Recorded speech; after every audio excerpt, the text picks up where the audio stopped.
The existing legislation on receivers has largely been reproduced in the 2014 Act, including the duty on receivers to get the best available price for the asset currently available.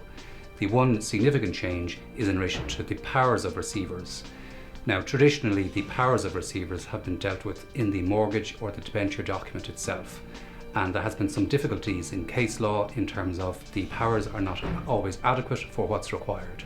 So the new Act updates the powers of receivers and essentially allows receivers to do anything that's necessary or convenient for the attainment of his objectives as a receiver.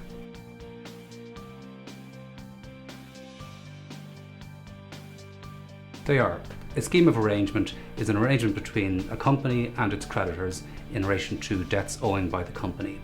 It requires a 75% majority of the creditors. The new Act simplifies the process.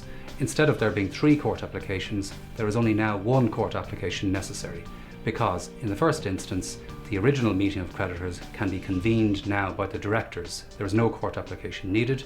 Secondly, the advertisement of the creditors' meeting is set down now. It must be done with 2 daily newspapers, and therefore there's no need to apply to court for directions as to how it is to be advertised.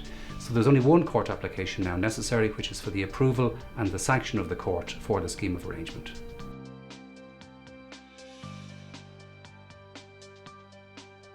This hasn't changed significantly in the new Act. There are still 3 main forms of winding up.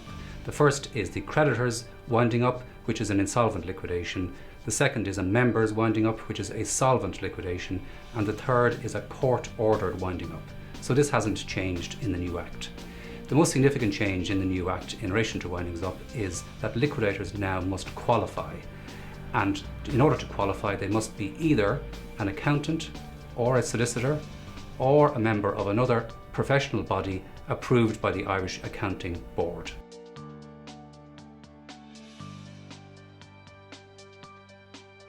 The legislation in relation to examinerships is largely restated in the 2014 Act.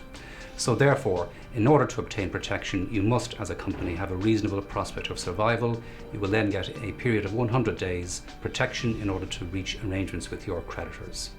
One change is that you must qualify as an examiner in the same way that a liquidator now must be a qualified person to act in a winding up. So therefore, you must be either an accountant or a solicitor or a member of an approved professional body.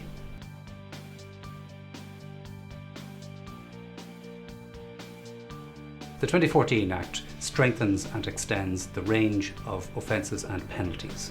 So offences are now categorised as to 1 to 4, the category 1 offence being the most serious. So for example, the offence of fraudulent trading now carries a potential penalty of €500,000 and or a term of imprisonment of up to 10 years.